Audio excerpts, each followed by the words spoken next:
primeiro, cumprimentar a Isabel aqui e lembrar que a gente falou aqui, dias atrás, que a Débora Rodrigues seria escolhida como símbolo da direita, estava sendo escolhida como símbolo da direita para poder representar esse momento político que é o momento de luta pela anistia. Então, de fato, você teve a concretização ontem de um movimento que quem acompanha o Novo Dia sabia que já estava calculado pela direita. Quando a Isabel fala da Michelle Bolsonaro, a diferença da Michelle para outras pessoas ali, efetivamente, é a proximidade diária que ela tem com o ex-presidente Jair Bolsonaro, que dá a ela o acesso, que dá a ela, inclusive, a possibilidade dela ter uma facilidade nessa negociação com o próprio. Mas não o respaldo de partidos grandes e importantes que hoje têm outros nomes na vitrine para disputar a eleição de 2026. Vou pedir licença aqui para a Isabel para a gente colocar na tela a imagem do drone, que é a imagem que mostra a quantidade de pessoas na Avenida Paulista ontem.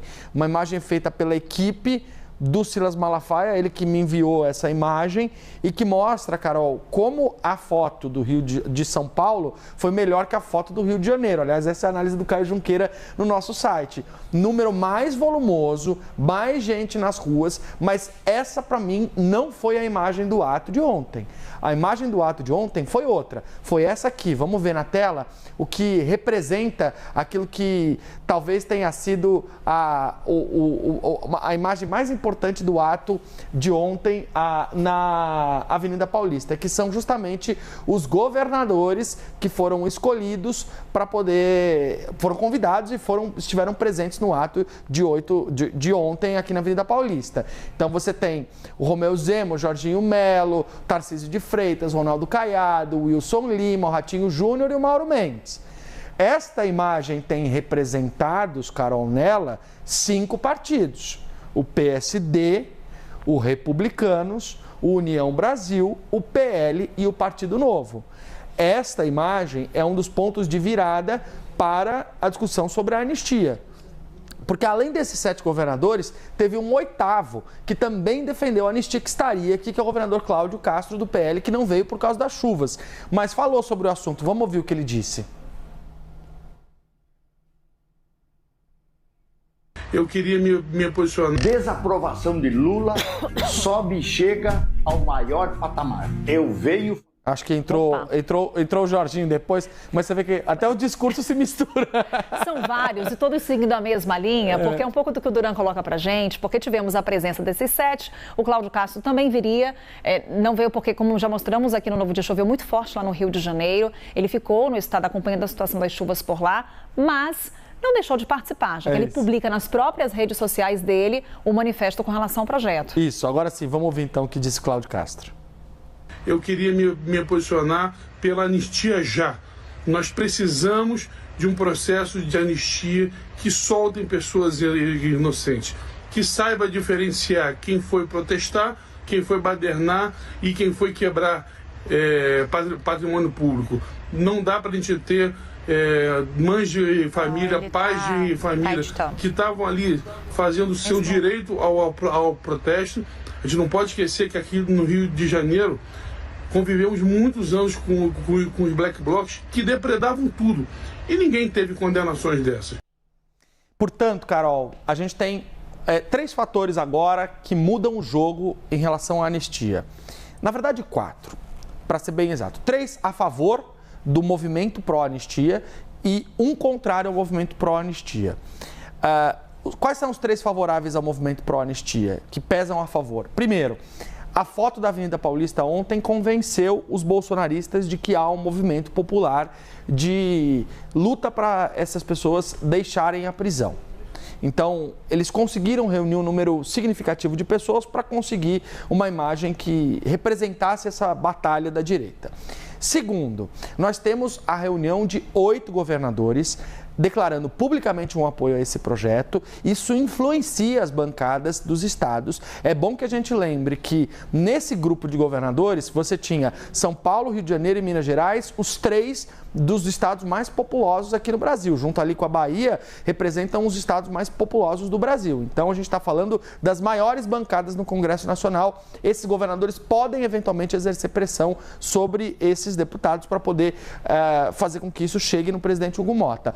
E tem um terceiro fator que não pode ser ignorado, que é um vídeo do Nicolas Ferreira, deputado federal por Minas Gerais, que bateu, acabei de conferir, 57 milhões de visualizações no Instagram. A gente está falando de uma capacidade de viralização absurda, tal qual ele já teve outros momentos, mas especialmente agora para a anistia. Para se ter um padrão, um parâmetro de comparação, quem também gravou uma resposta ao Nicolas Ferreira foi o Guilherme Boulos, do PSOL, do outro lado da esfera política. O vídeo do Boulos teve 1.600.000 visualizações. Então veja como a direita está conseguindo capitalizar as redes sociais em cima da pauta da anistia. Coincidentemente a isso, mas num movimento comum, os governadores subiram o tom contra o presidente Luiz Inácio Lula da Silva, em meio à queda da aprovação dele e também aos problemas econômicos que a gente já falou aqui que o Brasil viveu nos últimos tempos. Mas para dizer sobre isso, antes, é bom lembrar que você mostrou aqui o fator que pesa contra o projeto de anistia, que é a pesquisa da Quest, que mostra que a maioria dos brasileiros não apoia perdão a essas pessoas que invadiram a sede dos poderes no dia 8 de janeiro de 2023. Então nós temos uma semana que começa com este assunto em pauta e com novos elementos para argumentos dos dois lados. Vamos ouvir agora um trechinho dos discursos que tem adotado nas redes sociais alguns desses governadores que se posicionam contra o presidente Lula de uma forma mais enfática. O Jorginho Melo, de Santa Catarina, que é do PL, e o Romeu Zema, de Minas Gerais, que é do Partido Novo. Desaprovação de Lula sobe e chega ao maior patamar. Eu venho falando disso nos últimos meses. Os números não refletem apenas um sentimento político, mas uma desesperança no Brasil. As medidas econômicas, ao invés de ajudar a população, vão enterrar ainda mais o trabalhador. É o exemplo desse empréstimo no FGTS. Não adianta fingir que está tudo bem, se as pessoas sentem no mercado o preço da comida. E o pior é a teimosia, dizer que o Brasil nunca esteve tão bem. O Lula não tem problema de comunicação. Lá o negócio é falta de direção. Essa receita da esquerda de gastança de dinheiro público não deu certo em nenhum país do mundo e está levando o Brasil pro buraco. E você já está sentindo, o Lula está precisando se conectar com a realidade, porque pelo jeito ele continua em modo avião. Aí a piadinha do modo avião é porque o Lula está viajando, fazendo viagens pelo Brasil, pelo mundo, e aí tem o discurso dos governadores.